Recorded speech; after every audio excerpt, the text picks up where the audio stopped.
There's a very interesting story from the book of Daniel in the Old Testament. King Nebuchadnezzar had a dream which the prophet Daniel deciphered. Now in his dream, the king saw a giant figure that was terrifying in appearance and exceedingly bright. Its head was made of the purest gold. Its chest and arms were of shining silver. Its belly and thighs were made of bronze. However, this imposing giant was not invincible. Its legs were of brittle iron, and its feet were of base clay. A rock hewn not of human hands came out of a mountain, struck the brittle iron legs, and crumbled its feet of clay. The giant figure came crashing down into a pile of the finest dust, which the wind blew away without leaving a trace. After this, the rock that had shattered the giant's clay feet became a mountain which filled the whole earth. The giant in King Nebuchadnezzar's dream referred to his kingdom, which was utterly destroyed, so that shortly afterwards, not even a trace of it remained, just as the prophet had suggested.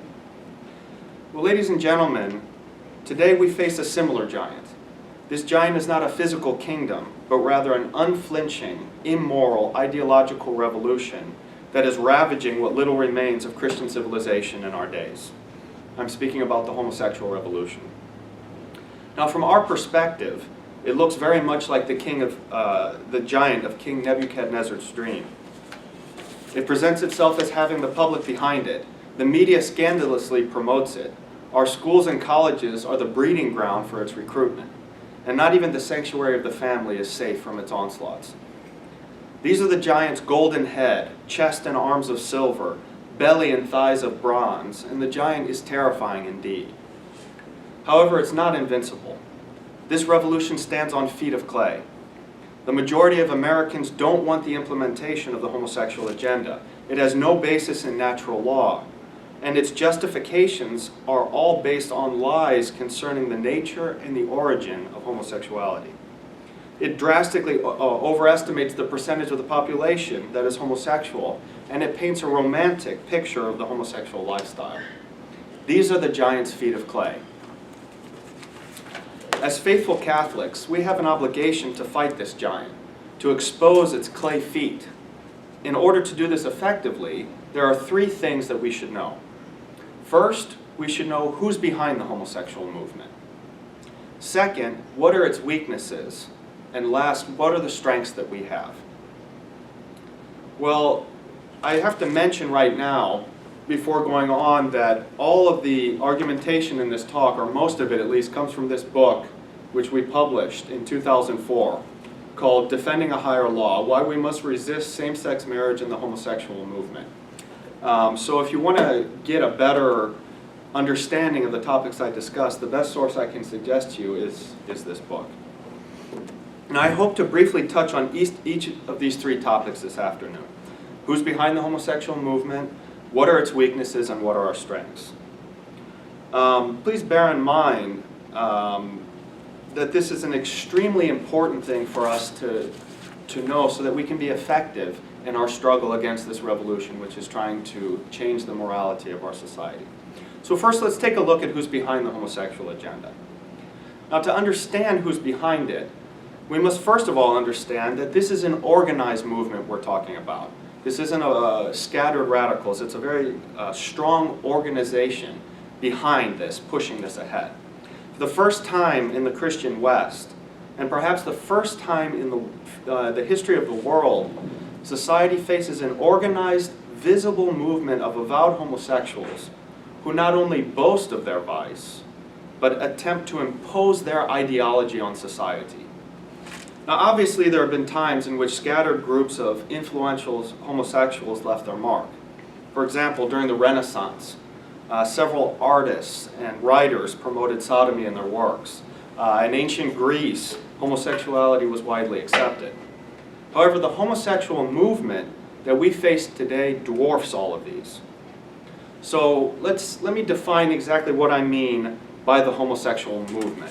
The homosexual movement is a vast network of organizations, pressure groups, radical intellectuals, and activists who strive to change our laws, our customs, our morals, and our mentality so that homosexuality is not only tolerated, but is accepted as being moral and being good. And you don't have to take my word for that. According to Paul Varnell, who's a homosexual activist, writing in the Chicago Free Press, he said this, quote, "Even if gays obtain non-discrimination laws, hate crime laws, and domestic partner benefits, those can do little to counter the underlying moral condemnation which will continue to fester beneath the surface. Full social acceptance is our goal." Full social acceptance. In other words, acceptance of sin. They want society to accept the sin of homosexuality. Later on in the same article, he affirmed, "The gay rights movement is not a civil rights movement, not even a sexual liberation movement, but a moral revolution." What is a revolution? A revolution is something that tries to turn everything upside down. It revolves, turns everything on its head. So we see that the first time in the history of the Christian West, there's an organized movement, not based on liberation, but based on destroying the foundations of our morality. Now, to understand the homosexual revolution properly, we have to look back at its origins. Where did it come from? Well, long before anyone had raised the specific banner of homosexual rights, society started to undermine the hierarchy that should exist within the soul. Now, I know that sounds very complicated, but it all boils down to this. God created us with three distinct powers. He gave us an intellect, He gave us a will, and He gave us the sensibilities. Intellect, will, and sensibilities. The purpose of the intellect, God gave us the intellect so that we could identify truth. He gave us the will so we could choose good. And He gave us the sensibilities to spur us on to action. The passions, which have been are within the sensibilities, have been compared to gasoline that should spur us on, should incite us to good actions. When the soul is properly ordered, the intellect instructs the will.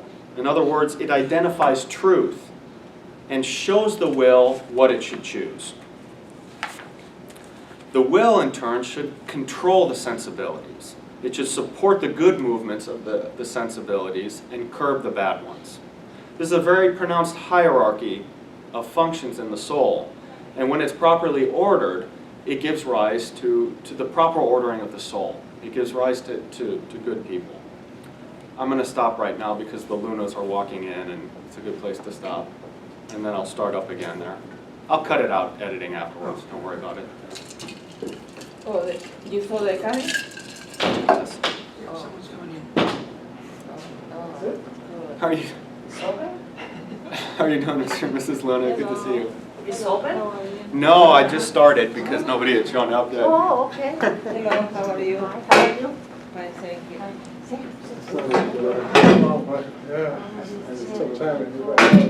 Yeah, I don't know what happened. I called a lot of people, but nobody showed up. I don't know. Except for Maria. Saturday He is said you guys better sit on this side. this Saturday. Oh, yeah. We tried to get early, we got tied up with some other stuff, and we couldn't get back early. And we just started the talk, and basically I just started explaining how the origin of the homosexual movement, if you want to really see what started the whole process, you have to look at what happened about a century ago with the disrupting of the powers of the soul, the intellect, the will, and the sensibilities. Because in a Catholic soul, God gave us our intellect so that we could identify truth. He gave us our will so that we could choose good, and He gave us our sensibilities to spur us to action, to get us to do things. So the way the hierarchy in the soul should work is the intellect has to instruct the will. It has to show the will what it should choose. The will, in turn, has to govern and control the sensibilities. And that's basically where I stopped when you all came in. Is this still recording? Good, okay. However, beginning with the Romanticism of the 1800s, society in general began to promote a way of being that goes against this ordering of the soul. The emotions were placed above reason, and the senses were placed above the intellect. So emotions like love and romance were seen as ultimate values to be striven after. And in their name, every social convention and every rule could be broken. That's why we have famous sayings like, all is fair in love and war. We see that it's common in literature and operas and plays of the time to promote vices like adultery and even prostitution as glamorous envelopes to these emotions. You take, for example, Verdi's famous opera, La Traviata. It's an opera about a prostitute. The hero of the story is a prostitute. Well, this movement continued unabated through the 1800s and into the 1900s. Now, in the middle of the 1900s, the movement went even further. It began to promote not only emotions, but pleasure as an ultimate value that would trump everything else. So in 1953, Hugh Hefner founded Playboy magazine, and in 1960, the contraceptive pill was introduced. And this, in turn, gave rise to the sexual revolution of the 60s and 70s, which tried to make all types of immodesty, every type of promiscuous and even abnormal and bizarre behaviors accepted. Why? It did that because pleasure, which resides in the sensibilities, which is the lowest of the powers of man's soul, was glorified and conceived as being an absolute value. Now, during this time, the proper hierarchy of man's soul was replaced with a hedonistic view that said, if it feels good, you should do it. What we're experiencing today with the homosexual revolution is just a refinement and the natural development of this era. So let's take a look at the roots of the homosexual movement in America. One of the founders is named Harry Hay, and he was born in 1912. He was raised Catholic, but he left the church when he was 15 years old, and at that time he was already a practicing homosexual. And if you follow his life, you get a realistic view of the origins of the homosexual movement, and immediately, but not surprisingly, you see links to other groups. First, we see links to Hollywood. After he dropped out of college, Harry Hay went to Hollywood to become an actor, and there he met George Oppenheimer, who introduced him to Hollywood's homosexual network. Now, during this time, you also see links to the occult and to Satanism. At that time, Harry was the organist at Gnostic Catholic Masses that was performed by a secret society called the Lodge of the Eastern Temple. Now, the primary mentor of this society, the secret society, was the well-known Satanist Aleister Crowley. Now, while in Hollywood, Hay was also introduced to the Communist Party. So you see links to communism as well. When he was introduced to communism, he joined the Communist Party with a religious fervor. He compared his joining of the Communist Party to, and I quote, to joining the holy orders of earlier centuries, close quote. So he saw it as a religious driving force. Hay implemented the Marxist tactics that he learned through his affiliation with the Communist Party to promote the homosexual cause. He developed the theory of presenting homosexuals as a cultural minority that's being oppressed by the dominant heterosexual majority. Hay claimed to be that thing that he did, presenting the homosexuals as a minority that needed protection from the dominant majority, Hay claimed was the greatest accomplishment of his entire life. And we see how this concept has really spread throughout society today. I'm sure everybody has experienced that before, this notion that we need to protect the homosexual minority that's being oppressed. Everybody is very well acquainted with that notion. Well, that began with Harry Hay. And this idea, if you think about it, is simply Marxist class struggle transposed onto the homosexual movement. After that, Hay founded the Mattachine Society, together with 7 other communists. And that was, by definition, that was an organization that was made to promote homosexuality.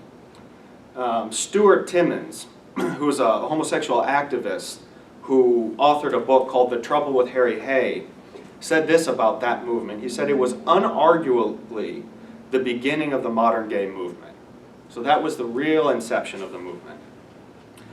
Now, another accomplishment of Harry Hay and his Mattachine Society was to replace the term homosexual with another word that they deemed to be more positive.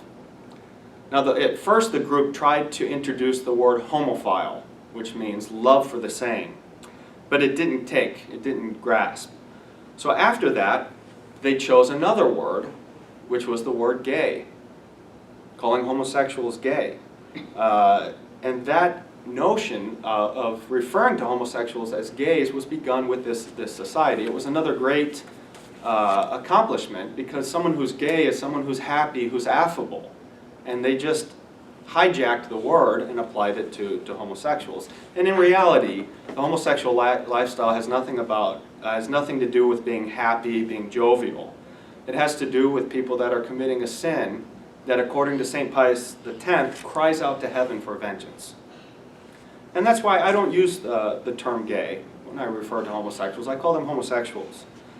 And why is that? It's because the very use of the word gay to refer to a homosexual was a victory of the homosexual movement. It was one of their first major victories. And psychologically, the widespread use of the word gay has led to an easier acceptance of homosexuality in society. That's why, like I said, I don't use it. The book I mentioned, we don't use it unless we're directly quoting someone. And obviously in direct quotes, I will as well.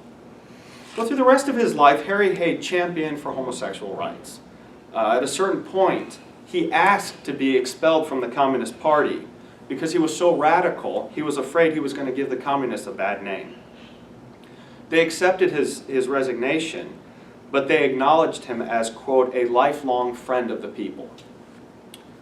After that, he was expelled from the Mattachine Society because he still was preaching communism, and he founded another organization called the Radical Fairies, which was a mystical homosexual movement, which today has spread throughout the world.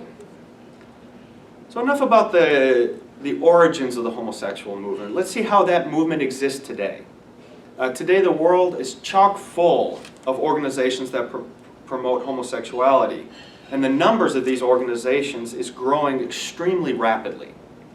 In 1982, Father Enrique Rueda wrote a book entitled The Homosexual Network, in which he listed more than 100 homosexual groups.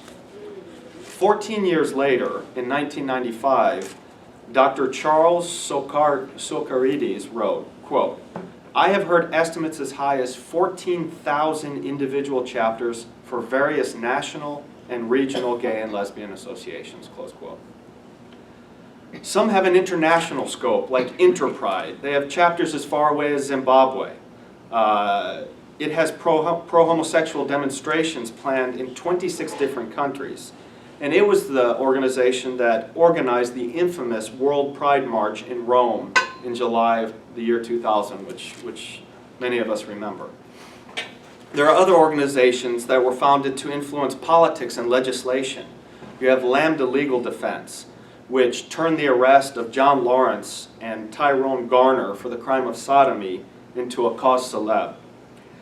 They appealed their suit all the way till it reached the Supreme Court, which proclaimed in its decision, Lawrence versus Texas, that anti-sodomy legislation was unconstitutional. So in one fell swoop, the highest court of our land imposed legal protection for the sin of sodomy in every state of the Union. They also have groups like GLAAD, which works to influence the media to paint homosexuals in a more favorable light. There's scarcely a college anywhere in the United States that doesn't have several homosexual pride organizations.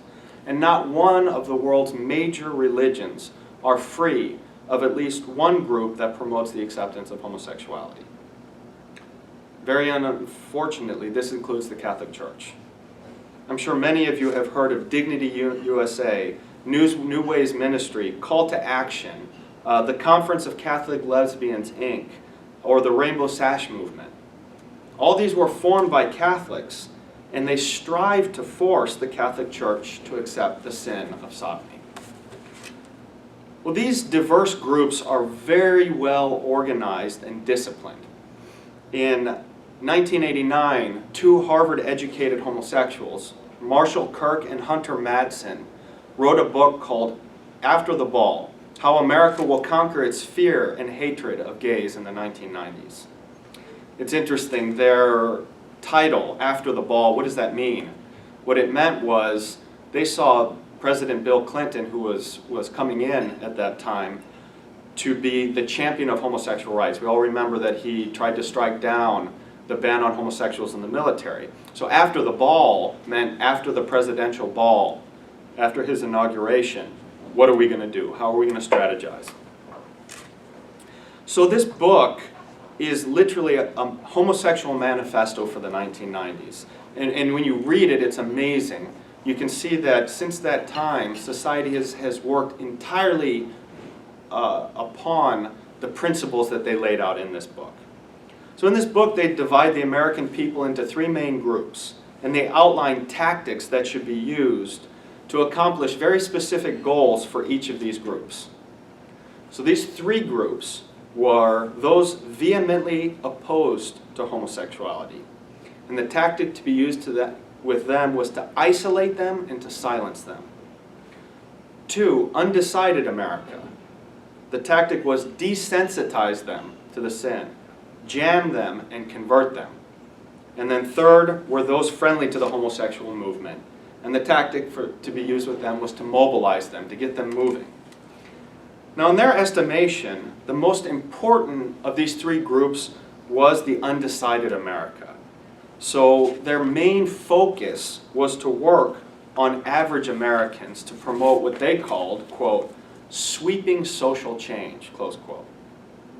Now if you read the book and you see their tactics, they're very revealing. They include 1, portraying homosexuals as victims of circumstance who need protection. 2, they present homosexuality as something that's unchangeable, a condition that people are born with. Later on in the talk, we're going to see that there's no scientific basis for either one of those things. 3, in TV commercials, show homosexuals as normal people. Do not show effeminate male homosexuals or masculine lesbians. Show images of elderly and youngsters who are friends of homosexuals. 4, and this is really incredible, be careful not to shock the public by exposing homosexual behavior prematurely. Keep the issue abstract. So in other words, don't let people know what we do. It's too shocking. 5, divide and conquer to overcome religious objection. This included pitting conservative churches against liberal ones. So in addition to swaying average Americans, they outline their tactics against those who are opposed to homosexuality. And ladies and gentlemen, they're talking about you and I. These tactics include 1, demonize anti-homosexuals, make the public feel uncomfortable in their presence, label them as Klansmen, Nazis, racists, anti-Semites, or unbalanced freaks, as if race has anything to do with the chosen behavior. It doesn't logically follow at all. 2, present traditional church doctrine as fossilized and out of step with scientific breakthroughs, particularly in the realm of psychology. Now that's very, very important. Many times the homosexuals use psychology to promote themselves. And what's very alarming about that is just recently the Journal of American Psychiatrics took pedophilia out as being a mental sickness, a mental illness, and they put it in as being another sexual orientation. There was a huge outcry, and they went back and they changed it, but they actually went through, they published a journal saying that pedophilia was not a mental illness, that it was just another sexual orientation. Now, like I said, if you look at what the homosexual movement has done, how society has changed since 1990 when this book was published, you see it follows perfectly the blueprint that they set out in that time. So that's a very short view of who's behind the homosexual movement. Now, I admit that this movement looks very far-reaching. It almost looks invincible. But as I mentioned earlier, it has feet of clay. It has weaknesses. First of all, it's based on lies, many of which are not difficult to uncover. An example of this is in 1948, zoologist and taxonomy expert Alfred C. Kinsey published a study titled Sexual Behavior in the Human Male. It's very commonly referred to as the Kinsey Report. And even as late as the 70s, that book was considered gospel truth. You couldn't deny that study in any of its findings. Now in this study, he concluded that 10% of the male population is more or less exclusively homosexual. Now the acceptance of this statistics was very favorable to the homosexual movement. It was used very widely in the 70s to convince politicians and the public in general that homosexuals were everywhere, that they were a very large percentage of the population that needed to be defended legally and whatnot. When in reality, this 10% statistic is an absurdity. The sample of 5,300 men that Kinsey used in his study included several hundred male prostitutes, 1,200 convicted sex offenders, high numbers of pedophiles and exhibitions, and a full 1/4 of his sample were of prison inmates who are known to be disproportionately homosexual. That's their tactic. Lie, spread lies. There was a philosopher, I don't remember, I think it was Voltaire, that said, lie, lie, lie, eventually something will stick. The true figures show that 2.8% of males and 1.4% of females report some level of homosexual or bisexual activity. In fact, the 10% myth was so egregiously false that many of the homosexual agenda have even abandoned it. During the court hearings for the Supreme Court decision Lawrence versus Texas, a coalition of 39 homosexual advocacy groups filed a brief in which they used the 2.8% statistic for males and the 1.4% statistic for females. Another lie the homosexual movement spreads is to promote a very erroneous idea of the virtue of compassion. They claim that compassion for a homosexual consists in accepting them, in comforting them the way they are. Soul Force, which is an interfaith organization founded to promote religious acceptance of homosexuality, claims on their website, quote, "We, homosexuals, are God's children too, created, loved, and accepted by God exactly as we are." God accepts the fact that we are sinning. True compassion for homosexuals exists not in accepting their sin, not agreeing with them that God will accept them the way they are, but rather in showing them their error and trying to pull them out of it. If you see someone drowning in a swamp, it's not compassionate to speak friendly to them, to be kind, to make them comfortable as they sink deeper and deeper. You can't tell them they're fine where they are. Compassion is to try to get them out of the swamp. It's like a father who has a son who's an alcoholic, and he just can't bear to see his son suffer the lack of alcohol, so he gives him more alcohol. That's not compassion. There's a place for tough love, and in the case of homosexuals, it doesn't exist in creating the societal conditions whereby sodomy is tolerated and accepted as normal. This only serves to feed their vice, to leave them in the swamp that's drowning them. And even beyond the spiritual aspects, if you look at the physical aspects, homosexuality is a swamp that kills people. The life expectancy for a male homosexual is in the low 40s. You look at the disease rates amongst homosexuals. You look at drug abuse amongst homosexuals, alcohol abuse, domestic violence. It's off the charts in their communities. They're so disease-ridden that the Red Cross won't even accept blood from a male homosexual. So again, compassion is not to let them keep destroying themselves both spiritually and physically. It's to try to get them out of that. So compassion is creating societal conditions whereby homosexuality is seen for what it is, a horrible sin that breaks down the foundations of morality and of the family, both of which are necessary pillars for society. It's only in this way we can protect normal members of society and give homosexuals the greatest chance of pulling themselves out of their vice. Well, another inherent weakness of the homosexual movement is their lack of basis in science. Scientifically, they work very hard to prove three premises, each of which is false. And these premises are, first, that since animals engage in seemingly homosexual behavior, it's natural. Two, that homosexuality is genetic or innate. And three, that homosexuality is irreversible, it can't be changed. Now, obviously, I don't have time to go into depth analyzing each of these issues. If I did, the meeting would last for hours. But I am going to touch on each of these for a short while. So first of all, let's look at the first premise, the argument that states that since we can observe animals who appear to be homosexual, that it's natural.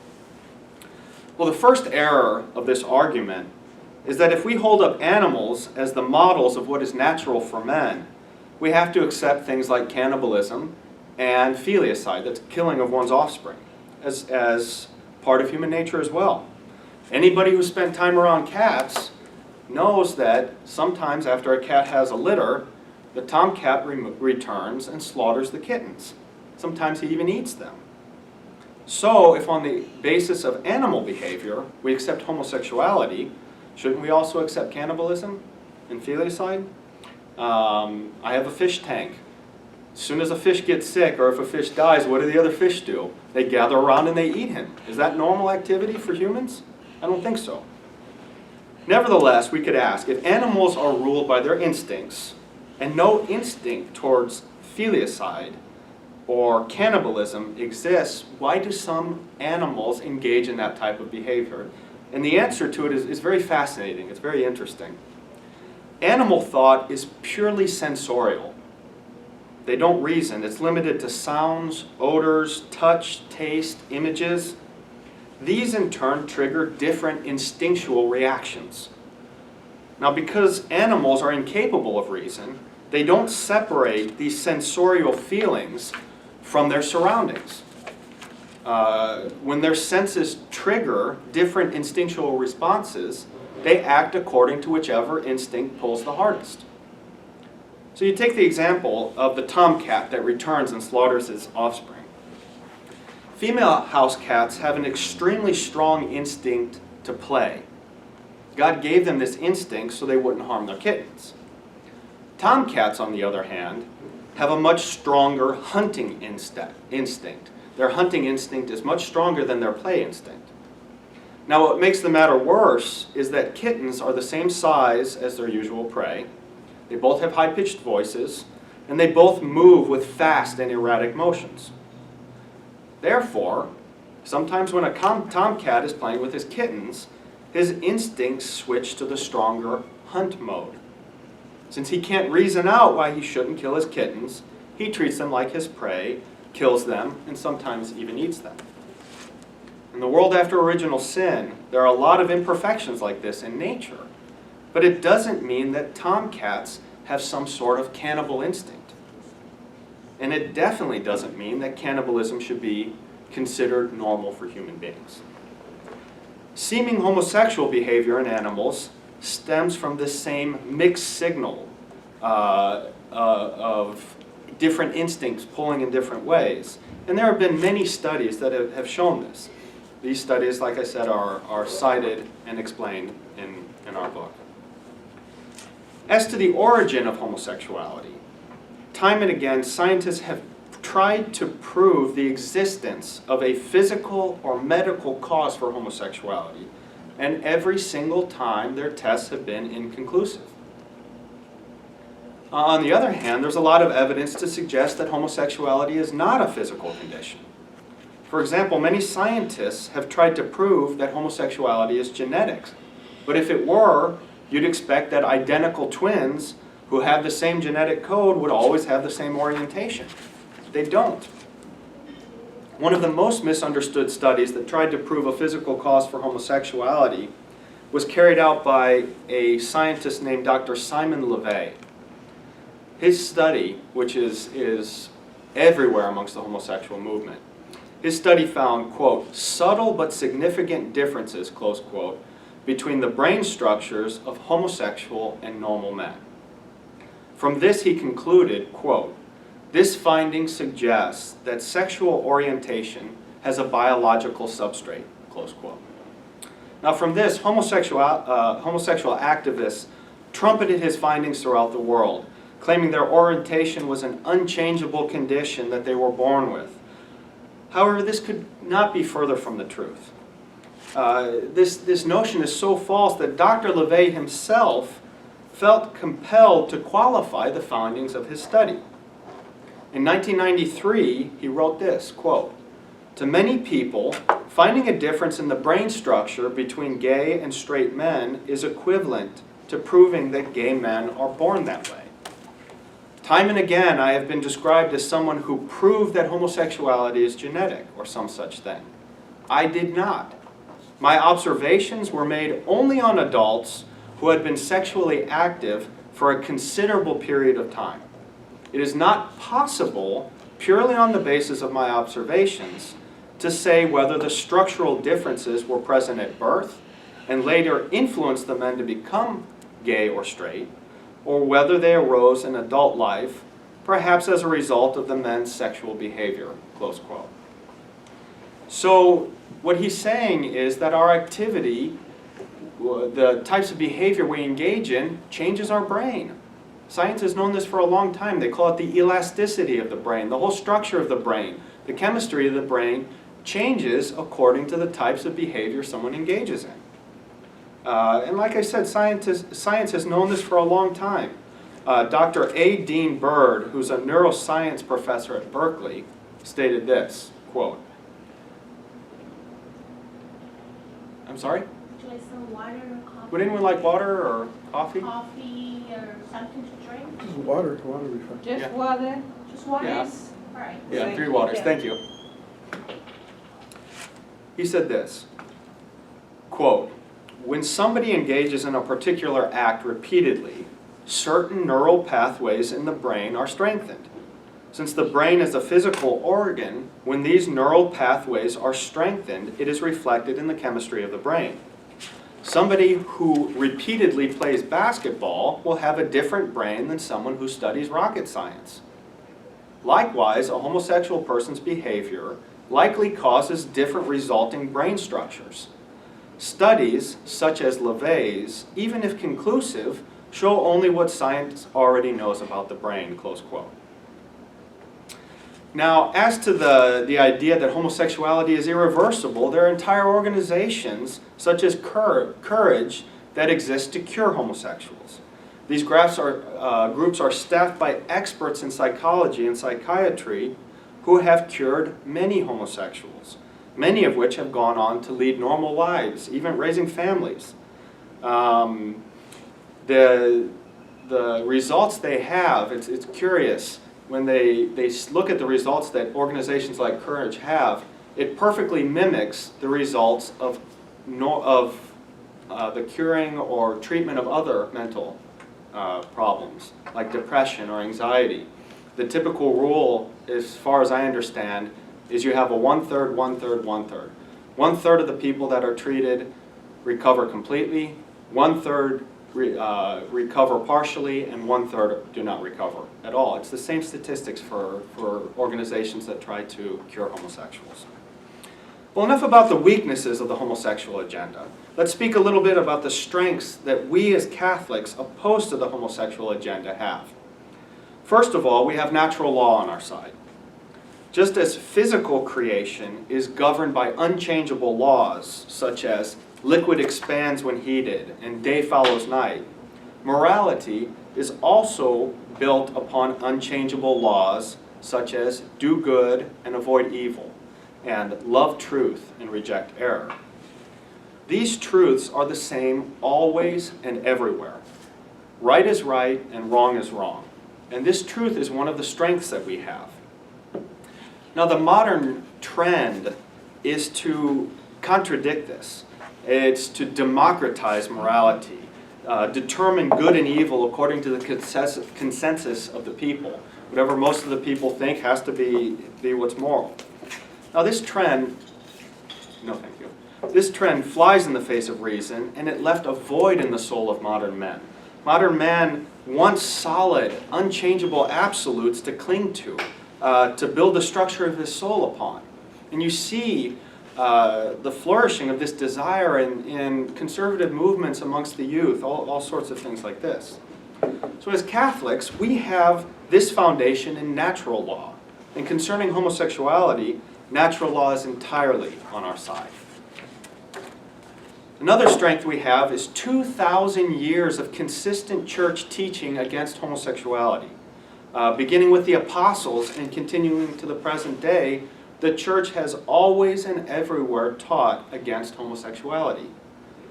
Take St. Paul. In his epistle to the Roman, he decries homosexuality. And he states it in no uncertain terms.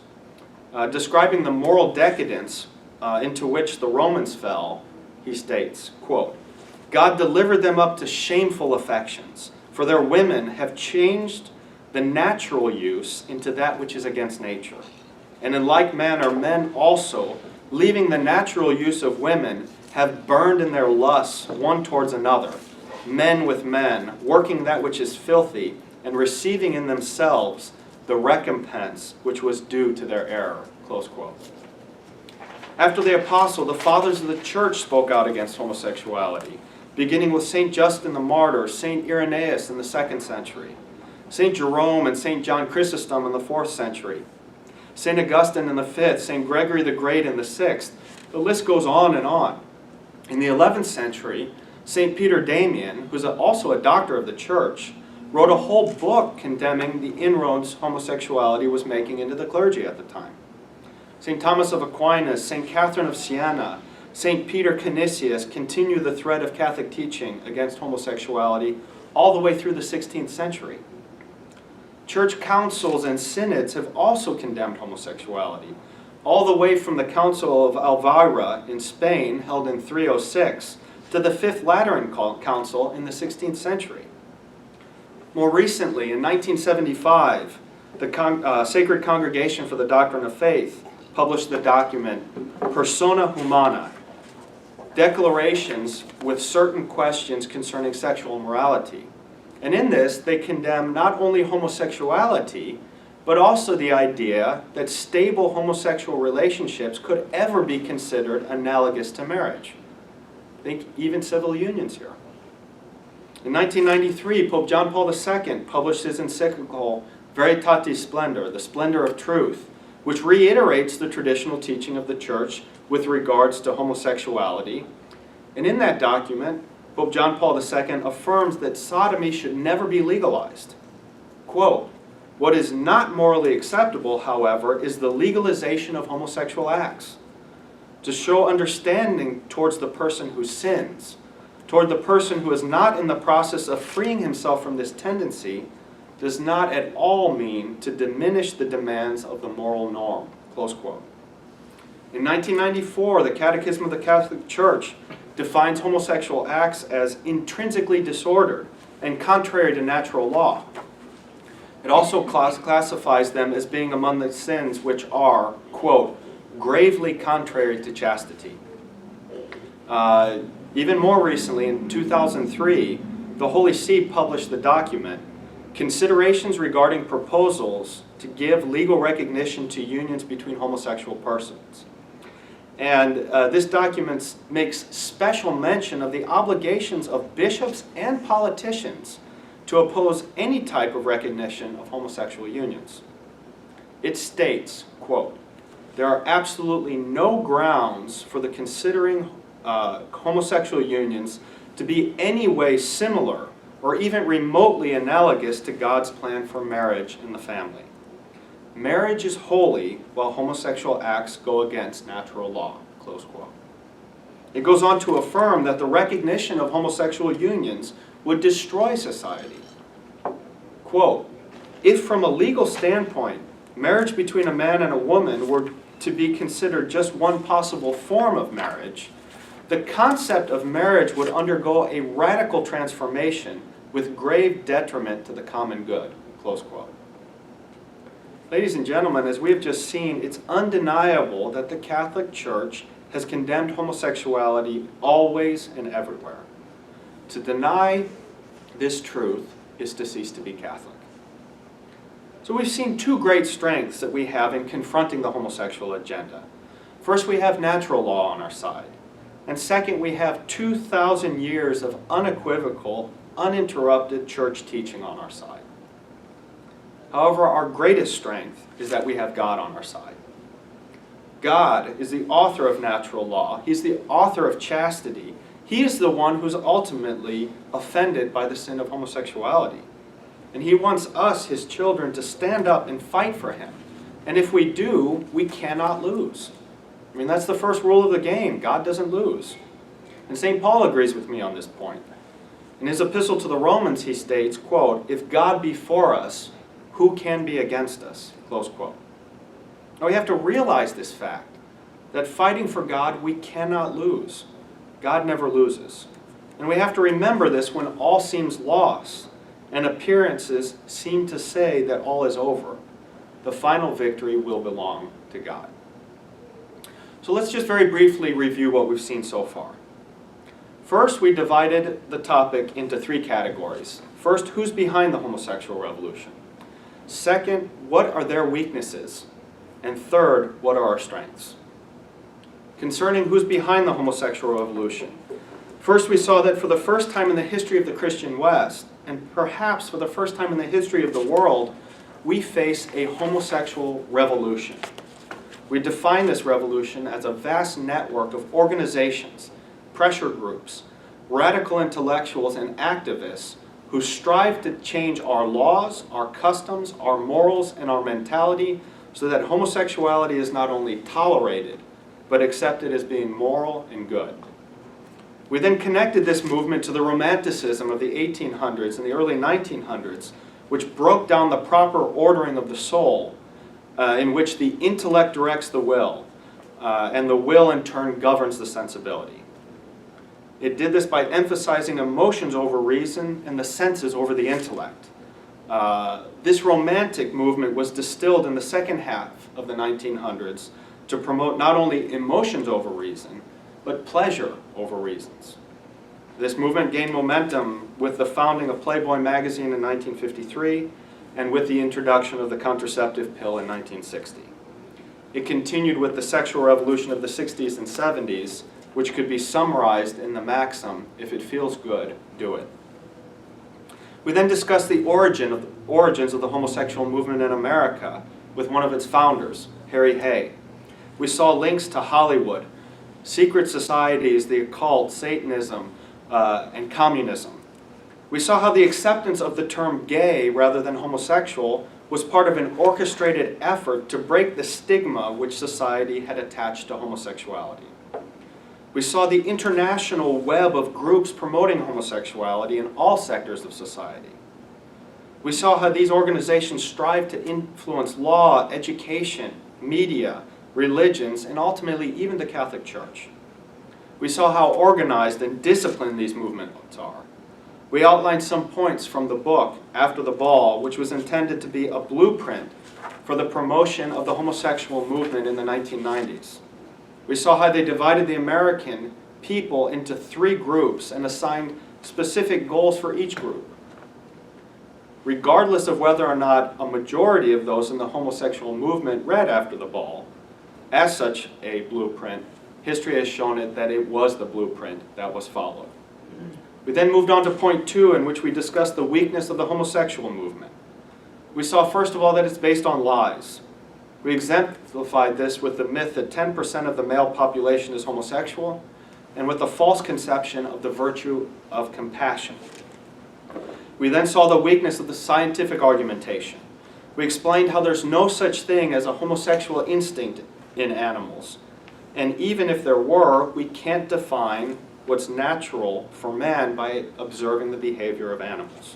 If we did, we'd be forced to conclude that cannibalism is also natural for man.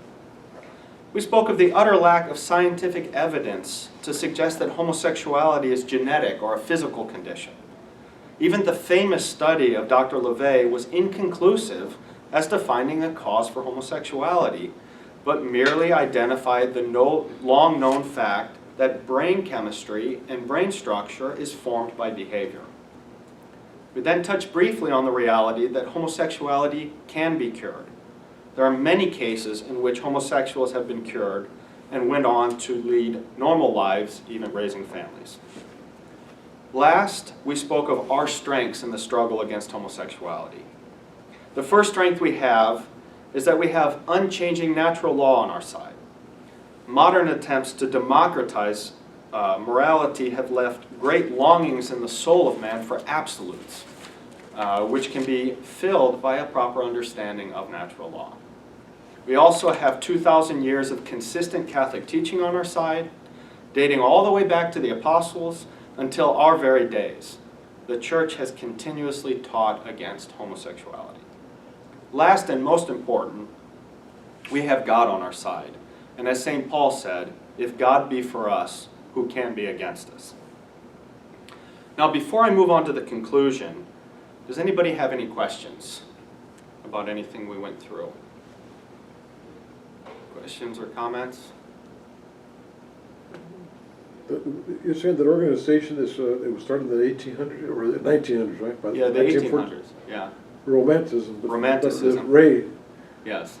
was there organizations actually before this time, or they started around 1900s, early 1900s? The organizations to promote homosexuality? Because I or remember just- in the old days, it was not, everybody was kind of underground. It was not- No. There was nothing. There were no... Nothing was open like it is today. It was Absolutely everything not. was hidden, so I don't know what. But the only thing, going back to 1800s, was just to show how the structure of man's soul was changed, so that, pleasure was given such importance, emotions were given such importance. It was a long process, and it took, almost 200 years, or a good 100 years, of that breaking down of the, the reason, the intellect guided by faith that governed man before they could introduce these things. But it's all part of the same movement. But yeah, nobody was raising the standard for homosexual rights in the 1800s. Absolutely not. Yeah, even the early 1900s. No, Or it's- in the closet. What's that? Yeah, they were in the closet. Exactly. Nobody knew about it. I mean, you Yeah. just didn't see that kind No, of it's thing. true. No. You know, In my Mr. days, I never saw any of that thing. Yeah, Those kind of no. things. It would be a shame. It would be. You know Mr. Norman Fulkerson. He had two uncles who were in their 40s or 50s, and they didn't know what a homosexual was. They didn't know what it was. They didn't know such a thing existed. Used to use the term queer. I remember that. Queer, yeah. Queer was a word they used to use. It was a very common term when someone would do something like that. They could consider Which them queers. again just means odd. Or When odd. something's Yeah. queer, it's odd. Yeah. They're odd. They're really odd. Yeah. If there aren't any other questions or comments, maybe we can move on to the conclusion then? Sure. Yeah. Great. I want to end my reflections here with a call to arms. I think we all have to learn the truths about this whole issue so that we can spread them. Someone could easily object that we're too few in number to make a difference, and I would agree wholeheartedly. On our own, we're not going to make a difference. However, we can't forget the last point of my talk, which was we have God on our side. And I emphasize the reality that God always wins, but that's not an excuse for us to just sit back and do nothing. We have to work with God. St. Joan of Arc used to say, we must fight so that God will grant us the victory. So concretely, what can we do to carry out this fight? The first thing we can do is we have to pray. We have to pray to console the Sacred Hearts of Jesus and Mary for the offense that the homosexual agenda is giving them. We should present ourselves to our Lord as the apostles presented him with the loaves and the fishes, and he will multiply them. Second thing I would suggest is we have to study this issue. We have to know the argumentation that is behind the right side, those who are resisting the homosexual agenda. And you can do this in many ways. This book is a great way to do it, but there are many books out there that show the argumentation, that show the weaknesses of the homosexual movement. It's not a question of buying these books and letting them collect dust on the shelf. The value of these books is in the truths that are contained in them. We need to study them. In order to be effective in this struggle, we have to be very well acquainted with the argumentation that's in this book and in these other books. And this leads me to the last thing, which concretely we can do to carry out this fight, which is to spread these truths. Never miss an opportunity to speak out against the homosexual agenda. You'll be surprised how often the opportunity presents itself. Standing in line at the grocery store, if you hear somebody carrying the party line, speak up. When you're amongst your coworkers and your friends, if you hear someone say that homosexuals are 10% of the population, tell them it's not so. If someone says that science had proven that homosexuality is a physical condition that can't be changed, object to them. In this way, we can expect the help of God. If we remain faithful to our part, then God will make of us the rock, hewn not of human hands, that comes out of the mountain, strikes the homosexual's clay feet, and shatters it into a powder that the wind carries away without leaving a trace. This rock then can become the mountain of Christian civilization that will spread throughout the earth. Thank you very much. I'm sorry nobody else showed up. I It was a called good talk, a really good talk, excellent talk. a bunch of people. Mr. Kubik was supposed to bring the statue of Our Lady. He didn't show up. I don't know what happened.